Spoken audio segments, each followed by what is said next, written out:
you know how most people that never touch real estate, they think, you got to be rich or have a lot of money to get in real estate. And I thought the same thing. And it's funny. So I grew up pretty poor. I know really poor in America is rich, obviously, compared to the rest of the world, but had a rough childhood, raised mostly by my grandmother.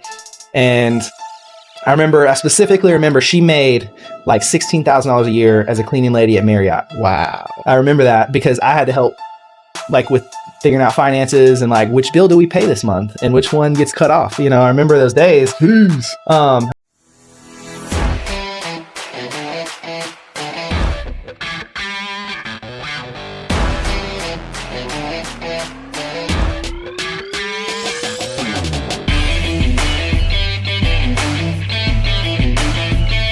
Welcome to the Investor Syndicate Podcast, where we interview real estate investors, wholesalers, professionals, anything entrepreneurship, real estate. We in the game. Let's go. We have my really good friend Riley Pilgrim in the house. What's up? With Blue Ember Investments. Yep. So Riley's located upstate of South Carolina, greater Greenville area, working on a lot of big creative land deals, sourcing opportunities for developers, a lot of different moving parts with it. Excited to have you here, man. Yeah, dude, I'm super excited to be here. This is my very first podcast, so excited. Let's do it. Let's go. So we actually just wrapped up the land acquisition training, right? This ended up being a 2-day nonstop event, right? So it's like a video content marathon, but the ultimate goal was just to create a training platform for newer investors to be able to get in the game and understand what the land acquisition strategy looks like when you're sourcing opportunities for developers. Yeah, right? man. I think we put some good work in on that thing. I'm excited to see how that turns out. It's going to be awesome. Heck yeah. Well, let's dive in and really just go like a backstory about where you got started. Let's hear about who is Riley at the very core, and then where did Riley discover real estate in his journey, and what does that look like? Yeah, man. So it's funny. I didn't come from any kind of a financial background. You know how most people that never touch real estate, they think, you got to be rich or have a lot of money to get in real estate. And I thought the same thing. And it's funny. So I grew up pretty poor. I know really poor in America is rich, obviously, compared to the rest of the world, but had a rough childhood, raised mostly by my grandmother. And I specifically remember she made like $16,000 a year as a cleaning lady at Marriott. Wow. I remember that because I had to help with figuring out finances and which bill do we pay this month and which one gets cut off. I remember those days. Jeez. And so I did not come from a financial wealth kind of background at all. Knew nothing about financial responsibility. And wanted to go to college, was super into culinary school and all this stuff. Got a little bit of a scholarship out of high school for culinary arts. Went to the Art Institute of Atlanta. Oh, wow. Yeah, dude, for a little over a year on mostly scholarships and $10,000 in student loans. And then all my scholarships ran out and I was like, frick, that student loan bill for next year is $60,000. I was like, that's not going to work. So didn't have too many options. Decided, you know what? I'm going to try to join the military. So at 18, went to go see a recruiter for the first time. Went through that whole ordeal, got in the military. And I'll fast forward, a little bit in life to get to the nitty gritty of how I got into real estate. Because obviously you can go on and on all day about your personal story. But it wasn't until about 5 years later that I'm in the military. I'm in the Air Force. I'm stationed in California, up near Sacramento at Beale Air Force Base. And at this point, I had, I was into cars. I'd buy cars and sell cars and this and that. And through that process, sometimes it would be negative equity if I didn't buy it right. Like I said, no financial education, right? So I remember at that point, it was about $18,000 in credit card debt that was just pure consumer debt, just crap debt. And then I had a $14,000 car loan on it wasn't even it was a good car. It was a 2020 Ford Fusion. No, not 20. What was that? 2018. It was a Ford Fusion, one of those ones that are kind of sleek looking, right? Yeah. And And, I found myself there, and I never missed payments. I never got over my head in like what I could support, but I didn't realize the damage that like consumer debt was doing to my finances. Like I had no clue. And I'll never forget, because I met my girlfriend at the time.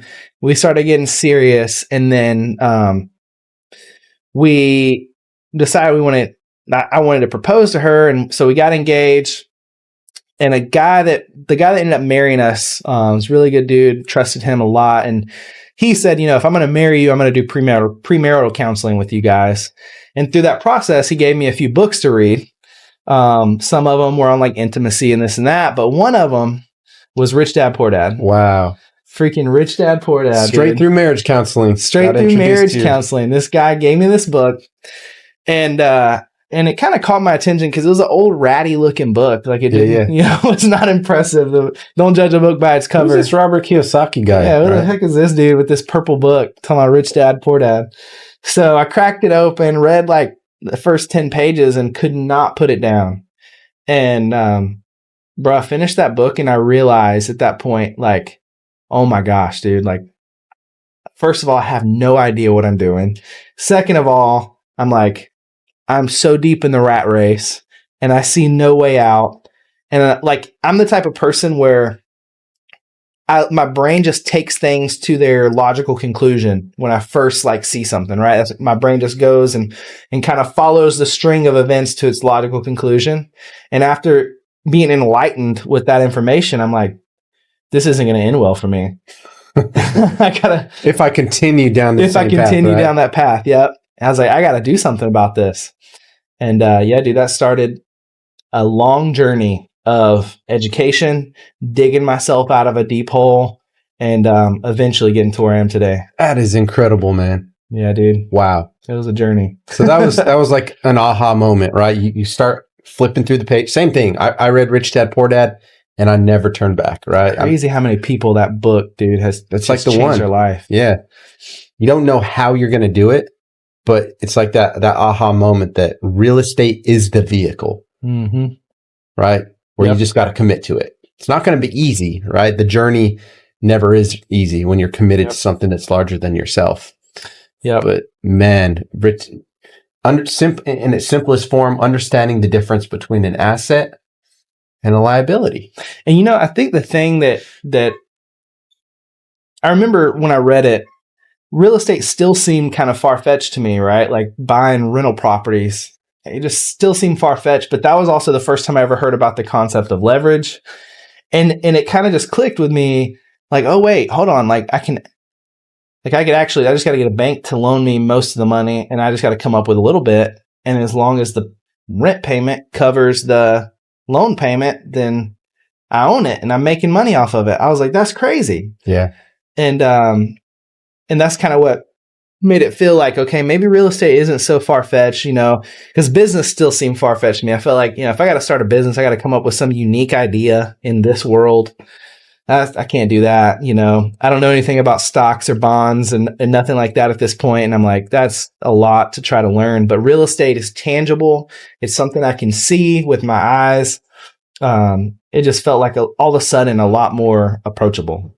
And there's a system already in place, right? You don't have to your point, you don't have to create the wheel. Yeah. There's already investors out there in the industry who are actually willing to share their knowledge, right? That will sit down at lunch, right? And really just unroll the playbook. Yep. You don't have to be creative. You don't have to come up with new ideas. You just follow the beaten path of real estate and, you'll do all right, As long as you don't make any super huge moves and the market doesn't do anything insanely crazy, which sometimes you get hit with that stuff and you recover. But barring that, real estate's a pretty trodden path, Yeah. Crazy, dude. It makes me think of just like the life cycle of a seed, right? Like a seed gets planted in the ground. Well, obviously it can only grow in fertile soil, right? You can't plant it on the rock. You can't throw it down the stream. Like it thrives in an environment where it's going to be fed the nutrients, right? Or for real estate, the ideas, the strategies, the network, community, right?